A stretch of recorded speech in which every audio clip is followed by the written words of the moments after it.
My name is Greg Johns. We're about an hour out from Adelaide. We're at Palma, which I think has a very sort of archetypal Australian landscape feel to it, which has really attracted me to this place. I'm a sculptor, been a sculptor now for 32 years. I make large sculptures. I guess one thing that's really interested me since about 1990 is attempting to make sculpture that feels like it comes out of this place. I'm not a big fan of this notion of what's called international work, where everything looks the same. I want to make work that comes out of this place. And I think I'm making steps in the right direction there. Steel would be the main medium I use, Corten steel, which ages up to a rusty sort of ochre colour. It's a steel that I think reflects the colours we get in the Australian landscape quite clearly as well, and that's one reason I've used it rather than bronze. I don't think the Australian landscape is actually that degraded or that barren. I think that's a perception of incoming culture into this place. When you start to look at the detail of the place, there's actually an immense amount to look at. Wonderful huge blue skies and horizon lines that are a few hundred kilometres distant.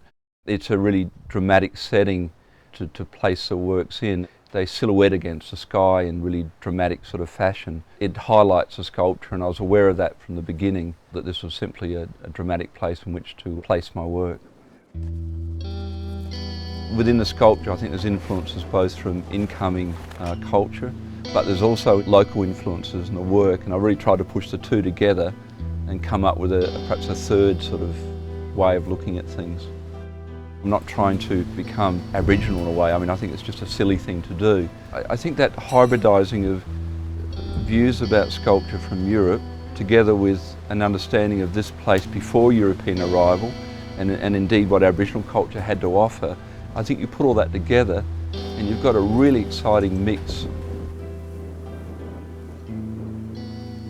Physically, sometimes it's really, it's really taxing. I think most people that make sculpture would say that. Putting work out in public areas where I think the whole public can be involved with is probably much better too than having it basically stuck in a gallery. Okay, finished. I think I am happy with the way the work's developed and what's occurred.